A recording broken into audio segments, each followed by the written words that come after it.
shoot. Pullback, step back three. Bottom! The handoff. Jones for the tie. Oh, he's fouled! And one! He's still loose. Doherty the heave. Oh, my God! Southern Utah. Southern Utah is going to do something they've never done. Go to the NCAA tournament. What's up, everybody? Another episode of the Straight Whack podcast here on this Thursday afternoon. Again, it's preview week for the regular season champions on both the men's and the women's side of the Western Athletic Conference. Today, we talked to Todd Phillips, the new Utah Valley head coach, earlier this week. Today, we get a special guest, Tracy Sanders, leading Southern Utah to its first ever NCAA tournament appearance after sweeping both the regular season and the WAC tournament titles. I guess, how's the summer been, knowing that that's what you accomplished, but also knowing what you bring back and the potential to possibly repeat? And now the target's on your back a little bit. Right. I mean, summer's always just time for us to come together and kind of enjoy it and spend some time in Cedar City, do a lot of team building stuff. We had the team come back in July, so they've been here. I think this is the end of our third week now. We're getting ready for our international trip. We're going over to Australia. So it's just been fun to have people back. I mean, we have a great group coming in. I'm super excited about the newcomers that we have to the team, and energy has been awesome. So I can't complain. I mean, I want it to be fun. I really enjoy the summertime, the time that we get to spend with them and really just kind of do basketball and then just team stuff. So it's been good. Yeah, I mean, there's a lot on the line. I think, they understand, like, once you've had a taste of it, it's what you want to keep doing. And so, that's the end goal, is to kind of get back where we were. And I think they also understand the work that it's going to take, and it's not going to be easy. This is a tough conference. There's some teams that look really good right now. So you just got to take care of business every day. Let's talk about this Australia trip. You get extra practices, obviously. I think it's 10 extra practices. Yeah. Is that right? Yep. How important is that, especially when, I mean, sure, you got some core returners back. Right. You get Jaden Brown from Utah Valley, who hopefully she's going to be healthy for you this year. I know she dealt with a foot injury last year. Mm-hmm. But to get some newcomers in, especially with the departure of Lizzie and Sharita's, exhausting her eligibility. So how nice is that to have those 10 extra practices, especially, and then to go play some games together and be on a long trip together and get to know each other even better? Yeah. Well, I think for us, I mean, our summer, we never go more than 6 weeks in the summer. So it's kind of been shortened. It's nice because with the 10 practice days, you get a little bit more time. In the summer, you usually only get the 8 hours a week or whatever it is. So we've been able to spend a little bit more time in the gym, which has been nice. We're trying to put in some sets and things like that. And we have a core group that remembers stuff. And so they're doing a really good job with the newcomers. The newcomers are picking stuff up really quickly. But I think, more than anything, this is just about the experience. We're going over there, or we're playing 3 games. It's not like we're playing a ton of games. It's really kind of a team bonding. And I think coming off the season that we had too, it's kind of like a reward. I feel like this group has kind of earned this. And so it's fun to just be able to go over there and get to tour around, get to do some cool things. I have quite a few former players that are over there that I'm just really looking forward to getting to catch up with. And so it's just going to be a great experience. And really, that's how we're looking at it. It's great that we've had these practices. It's great that we get to play a couple games. But I think all in all, it's an experience that some of these ladies may never have again. So I think that's really what I'm excited about. I know that I didn't mention this in the talk where we were talking about what we're going to talk about today, but you signed an extension to stay at Southern Utah. I know a lot of people thought maybe you're going back to the alma mater at St. Mary's. Mm-hmm. I know that I was one of those that maybe thought it was possible, but you stayed in Cedar. And I got to ask, so that the fans understand, like, the reasoning, maybe the thought behind it. From everything that we see on social media, you seem to love the outdoors and the mountains and the play. Like, just your thoughts on staying in Cedar City to coach the Thunderbirds. There's a couple things that went into it. I mean, I do love living here. I think it's one of the most beautiful places. And it's one of those places that you can tell people how gorgeous it is, but until you see it in person, like, it's pretty unreal. And so I love the outdoor stuff. I'm from California, but I grew up on a cattle ranch. And so for me, that's just me. I'm a small town small town girl. So this has definitely become home for me. I think the support is really what I love. I mean, we have great fans here. I feel like this administration is really supportive, from the president all the way down. And so I think really feeling that when the season was over, and that's important to me. I want to make sure that wherever I am in the program, and if we're building and we're working really hard, like we need to make sure that we continue to have that support and people are recognizing, what these ladies have done. And so that was a big piece of being here. And I just feel like I'm at that point in my life where I'm going to do what makes me happy. It's not always about the dollar signs, and it's just you got to do what makes you happy and love where you live and love what you do and love the people that you're surrounded with. And I have an awesome staff here, an awesome team here, and great support system. So it's just a great place to be. Is there something specific, some of your, maybe a couple of, this is one of those rapid fire questions, some of your favorite things to do around Cedar City that you've come to love, and maybe it's part of your daily routine, I guess you could say?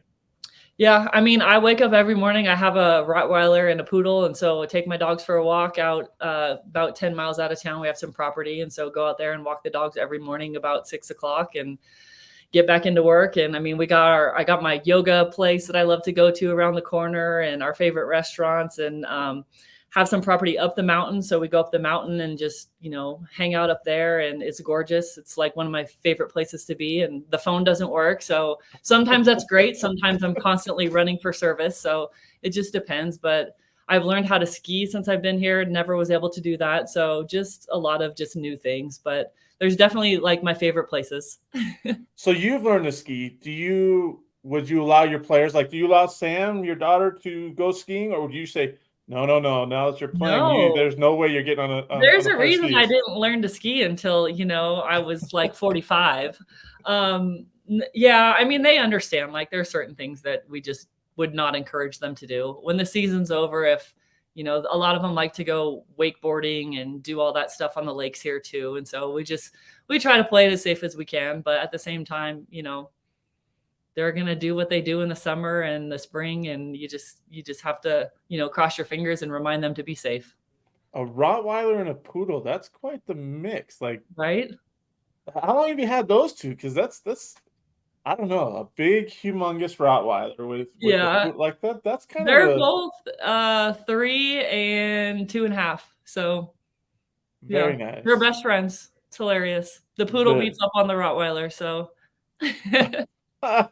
Nice. So another rapid question. Your actual height, both with high heels and without high heels. 6'9". I watched the podcast. I'm 6'9". No, I'm probably close to 6'2", without heels on, probably closer to 6'5" with them on. I don't know. For me, it's funny because we have talked about that as a staff, do we dress up? Do we not dress up? And I think it's just become something that it makes it feel like a game day. I think it makes it feel like a game day for our team too. And so, we dress up for practice in our practice stuff, and games, it's like we try to make it have a game day feel. So, but yeah, I think I don't know. The heels might start getting shorter and shorter. I'm so glad that she listened to the previous episode with Tamika Whitman where I brought up the whole 6'9" thing. I'm not gonna lie. I just, I think you're the tallest coach in the Western Athletic Conference. I'm not on the women's side, I should say. Yeah, probably. Trying to think who else. No, Molly Miller's kind of short. Yeah. Dan Nielsen, you're taller than Dan Nielsen. Jared, yeah. Let's go with that. Yeah. I want to ask you though, how come Sam Johnston did not get your height? Is that? I don't know. You still question that a little bit? She didn't eat enough vegetables growing up. She still doesn't eat enough vegetables. I constantly am on her. The green stuff is good for you. No, I don't know. She's got the smallest hands and the smallest feet too. It's pretty incredible. I don't know where she came from. Hey, you know what? It's okay. I'm at 6 foot. I'm the tallest in my family. And when we look at family pictures where we're all standing together, it makes me look like I'm 6'5". So it's really good. But I want to ask you, what's your relationship like with her as a coach? I asked Tamika about it. If sometimes when a child plays for their parent or whatever, like I played for my dad growing up on the baseball field, and he was probably my hardest, critic and stuff. He's a little bit harder on me than he was on the Yeah. others. So how do you balance that dynamic that you have Yeah. with your daughter?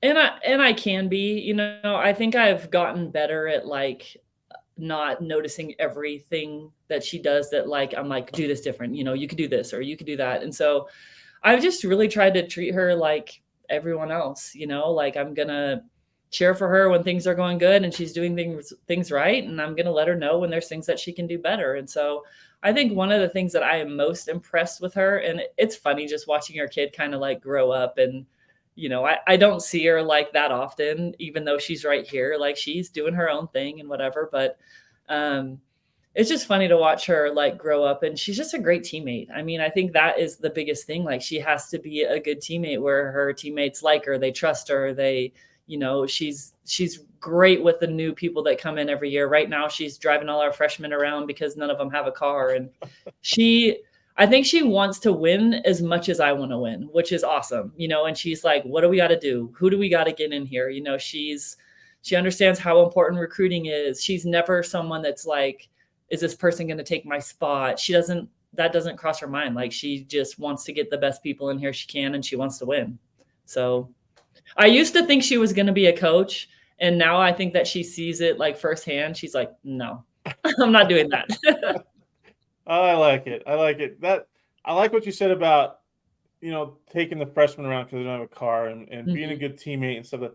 Because in a lot of situations, and maybe it's different at the collegiate level, when a child's playing for their parents, sometimes there's a lot of people that get that thought of, oh, they're just playing because their mom or their dad is the coach. Right. Sam seemed to proven herself on the floor where she basically made it stated that she belongs because she can knock down shots, she can defend, she can, like, how impressed are you with that aspect that, hey, I don't care that my mom's the coach or not the coach. I'm going to go play basketball and be the best that I can be and be the best for my team that I can be. Right. Yeah. And she does. I mean, she's worked really hard this summer. I think she's just always been someone since she was little. She just loved the game. She loves to be in the gym. She loves to shoot, but she's also very unselfish. She's like, she's going to make the extra pass sometimes, like to a fault. Like I tell her, you're that's a turnover because you should have taken the shot or whatever it is. But I do think she's a good teammate. She's everybody's hype guy. If she's not in the game, she's cheering her butt off on the bench. So it's nice to see. And her and I talked about it before she came here, how it is hard to be the coach's kid. And so you have to understand, like, I'm going to be hard on you. People have to know that like you're held to the same, if not a higher standard. And so I was her first year she came. So she skipped her senior year of high school, which turned out she came in when we moved out here from, the Bay Area. And so she had classes that transferred. So she came to me and said, Mom, they had won state 2 years in a row here at Cedar High School. And she said, Mom, I really want to like come and start training. And she kind of talked me into it. And she said, I only need to take 2 classes. I'll do them online. And she had like everything mapped out, came to me with this whole plan. And so we kind of talked about, you're going to miss out on, your senior year. Are you okay with that? And just kind of went through all the different scenarios. And it ended up being COVID, which worked out great because she was able to get a little bit of court. Like it was almost like it was meant to happen. And so she ended up having to take, I think, 4 classes though. She didn't really fully divulge that information. So but she did them all in like each class. Like she did it in like 3 weeks online. Wow. I mean, she loves school. She's really good at school. It comes easy to her. So it worked out really good. I mean, she was able to get a little bit of court time her freshman year, but I was definitely very hard on her that first year. Like, you got to understand, like, this is college. It's hard. So yeah, that makes sense. I like it. I mean, someone who's determined to make things work and have a plan. I think that's important as you get through all that and understanding that, you got to take the steps to get to where you are now. So love that story. I think it's awesome. I told Tamika and Spencer McLaughlin the other day, and maybe you heard it, I didn't know that you were mother-daughter until like late last year. I really didn't. I don't know why it didn't click, but yeah, great stuff. Great stuff there. So let's walk through this 2022-23 season, championship season. Mm-hmm. The non-conference was brutal, and I think we talked about it in the middle of the season, how important that was to play that schedule to get to where you guys got to in conference play, where, I mean, I didn't know much about Southern Utah women's basketball. A lot of others didn't. I think that's why, the media picked the T-Birds a little bit lower. I don't want to say a little bit. You guys were picked like 7th or 8th. Mm-hmm. And then you just kind of roll through. I don't even want to say it was necessarily pretty wins throughout conference play, because it was like sometimes, a lot of times you guys were behind and you had to come back in the fourth quarter. It wasn't like you were blowing people out either. Right. Just the grind that your players put in, the trust that they had in each other to say, hey, we're going to go win a ball game no matter where we're at. I know that comes from having a player like Sharita, having a dominant post like Lizzie, but other players stepped up at key moments too. And then you get Tamika back healthy and throughout conference play. Like, just, it seemed like it was a roller coaster, but there was always that like quiet confidence that you guys were going to win ball games. Right. And we had a lot of conversations in the preseason just because we were unhealthy and we were playing a tough schedule. And it was just kind of like, stay the course. This is going to pay off in the end. We just kept telling them, like, we're learning from these. These are good experiences. You guys are getting confidence. You're playing against these great players. And yeah, maybe the final score isn't what we want, but you can see, what you're capable of and what we can do. And so I think ultimately it ended up, they were tough games, but ultimately, like, the experience of it all, I think, was really good for us. And I think we were super excited when conference started, because it was like, okay, we know, conference is going to be a little bit different than these Pac-12 schools that we've been playing, or Gonzaga or whoever it was. So it was just, it was kind of refreshing. And then, Tamika it was good to have her back, but she was still pretty unhealthy for a good part of conference. And so we would limit her minutes. Some days she was feeling good, so she'd go a little bit longer, but then she'd go longer, so then she wouldn't feel good the next game. So it was really trying to tweak things and figure out, what was going to be best for her and keep her healthy. And, she did a great job of handling it. And she really, like she expressed with you, like, whatever role she needed to be for that game, like, she embraced it. And, she's another person that just wants to win. What do I need to do to help this team win? And so it was just great having her down the stretch when, she was huge for us down the stretch. And Sharita carried us on her shoulders some games. Lizzie did, but I agree with you. I think one of the things that was so great about this group was you would have Meg have a huge game. Dayla, I think, is an unsung hero of this team. You had Sam with some big games and some huge baskets for us. And we just had a lot of different people that stepped up in different nights. I remember having conversations with Sharita. She would be frustrated because, our posts weren't having a great game or whatever. And then the next game, like, the post would dominate. So it was just kind of how it went for the year. And, I give my staff credit too, because I think we do a really good job of scouting. And I think there's a game plan. And sometimes it takes till the second half to kind of figure things out and get it going. But I do think, we did a great job. So just it's about adjustments. So if you can make the right adjustments, you're going to win ball games. And it seemed like you did that. You and your staff did that all season long last year. I want to ask you, what's the plan with recruiting opponents that you play against or coach against? Because you brought in Tamika from Idaho State.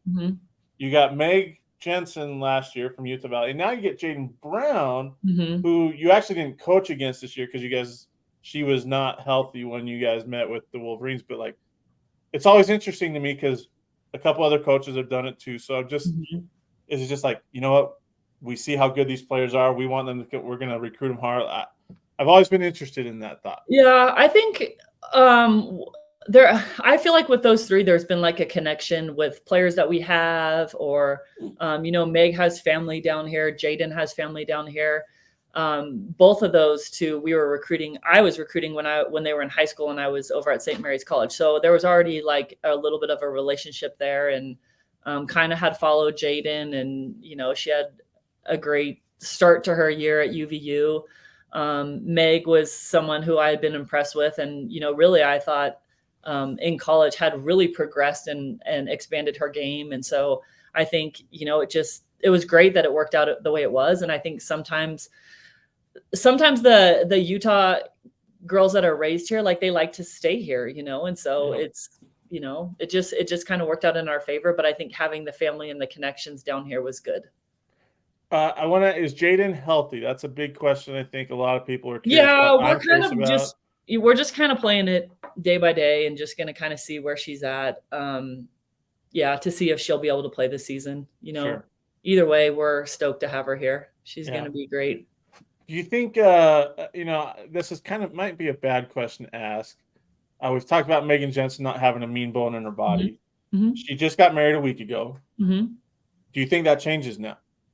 I will say Meg this summer in the 3 weeks that we've been here, like she's crushing it. So I don't think so. I mean, I'm excited for her. Like, I think she's excited for the season. I think she has goals for herself. She's been amazing this summer. So, and we've been here. She went up and got married. She came back. She's taking like OChem class or something right now. So she's pretty invested in her studies too. And then she went the following weekend and took a honeymoon. So she hasn't really, I think she missed like half the day for her wedding and that was it. So she's been doing a great job. I am like really, really impressed with her. That's awesome to hear. Yeah. Before I get into my last question, I just want to ask about Dayla and her role Mm-hmm. increasing with Sharita, departing. Spencer and I talked about it on the podcast a little bit. She could be a big piece with her ability to shoot the ball, her ability to get into the paint and create opportunities. That role that she's going to have is going to increase. Am I right? Absolutely. Absolutely. She's doing really well too this summer. I mean, she's got like I would say a little bit like more confidence. And I think for Dayla, like she can be unstoppable. And I think sometimes she almost like contains herself a little bit. And so it's just been really fun to see her. I think every year she just gets better and better and gets more confident. And so I think she's excited about her new role. I think she understands what she has to do. I think she has a little bit of a chip on her shoulder because I think she felt like she earned some stuff last year that maybe she wasn't acknowledged for. And I agree. I mean, I think she's one of those people, like if you look at how many minutes she played for us and her shooting percentage and the assists and the things that she did, like she was a huge, huge piece of our success. And so I think she's just ready to kind of go out there and show people what she's capable of. You heard Tamika's reaction to the shot. Mm-hmm. And first off, I want to ask, is it true what she said that Sharita didn't want to take the shot or have the play drawn up? I mean, that's Sharita. She probably was like, no, give it to someone else. They're going to guard me. Yeah, that's Sharita. Sharita is like one of the most unselfish people that you have ever met, but also like is the person that is going to like get the job done. So it's a tough thing. But yeah, I'm sure she was like So your reaction, you see the inbounds play. Like, was that the way it was supposed to draw up, that she was supposed to come off a screen around the baseline onto the sideline?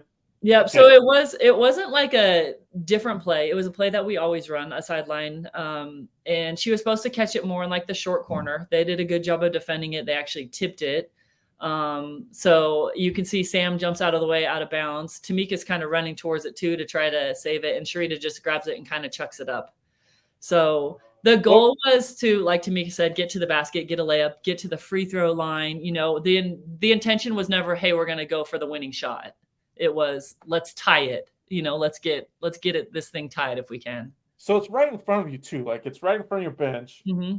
What are your thoughts as you see them tip it and Sharita kind of bobbles it a little bit? Like, what are your thoughts as you're watching this unfold? Yeah. Well, I would go back even further because I think we were down like 7 or something with like a little over a minute left. And just the way everything was playing out was like, I mean, to me, it was like a miracle. I think Sam got an offensive rebound and got fouled. Like May got an and one, or there was just some things that I was like, wow, like I couldn't believe we were like still in the game, to be honest.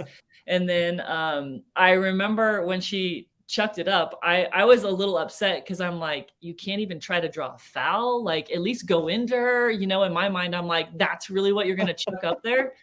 And then as I turn and look, like you could just see it was online, and I'm just like, oh my gosh. And then it went in, and then it's like, well, we won, the game's over, like you won the game. So just miraculous. I mean, honestly, there's like no other word for it. I don't even know if I saw you throw your arms up, and I didn't. No. I think you were in a little bit of shock that it went in a little bit. I was 100%. I was. I went from like really to, oh my gosh. And that's just me though. Like I don't get super, I don't know, just, it's going to play out how it's going to play out. Right. Like that's just, okay. One last question then.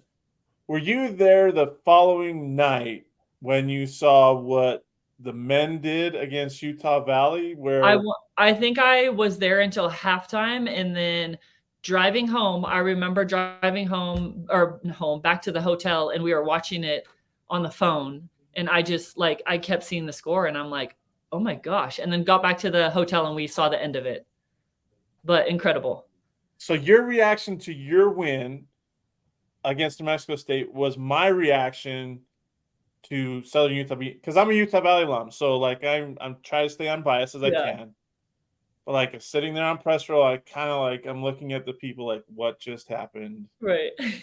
So I get the feeling where you're at, maybe not as much but holy cow, 2 wild games. The other question I want to have real quick with you is, after that game, the breath of fresh air that you're like, okay, we escaped one. We knew something like that was going to happen at some point in this tournament. Does it ease? I don't want to say it makes things easier, but does it kind of take the tension off, maybe the pressure off when you win a ball game like that? That you're like, okay, we escaped one. Yeah. Well, I will say that was probably the one team that I was like, I don't want to match up with them. I mean, they're so athletic. They shoot over you. You can contest and be in the right spot, and they just elevate. They have a couple of players that can just shoot over you. And so it was like, okay, if they hit shots, we're in trouble. And that was the third time we'd played them. The first 2 times we were down, we came back. We were lucky to win those 2 games. And I think the players' perspective was kind of like, well, we beat this team twice. And that was what I was worried about. Okay, we were confident because we beat them twice. And so I was nervous. I mean, I thought they were a great team. I think she's done a great job with them. So we got down early. We got down pretty deep. And so just to come back, to win the way we did, it was emotional. It was exciting. It was nice to have the next day off. I mean, I can't imagine if we had to play the next day, we would have been in trouble. Because I think we were getting messages all night. It's like people were back east are sending messages because they're seeing it on TV. It kind of exploded. And so the coverage of it was I think the girls were all hyped, and I was like, you guys need to try to get some sleep, go to bed. So it was nice to have that next day off. And I mean, I think the other 2 games, we had played them. We played them pretty recently, just at the end of the season. And so I think we were pretty motivated after that game. I do feel like we got our free pass, and so it was okay, now take advantage of this. You're lucky to be here. Yeah. It's always interesting how that works out. I keep saying one last question, but here's my final question. You're good. We know you played a difficult non-conference schedule last year. Is it going to be similar this year to challenge your team? It is. I mean, we're gonna have a tough one. We don't have as many Pac-12 teams as we did. We actually were supposed to play BYU. We had to cancel that when the conference added games. So we actually have Utah coming in here. They're gonna come down to Cedar. Yeah, so that'll be exciting. And I mean, it's gonna be a tough one. It'll be tough for sure. Awesome. Tracy Sanders, head coach of the defending WAC champion Southern Utah Thunderbirds. Enjoy Australia and appreciate the time as always. Thank you.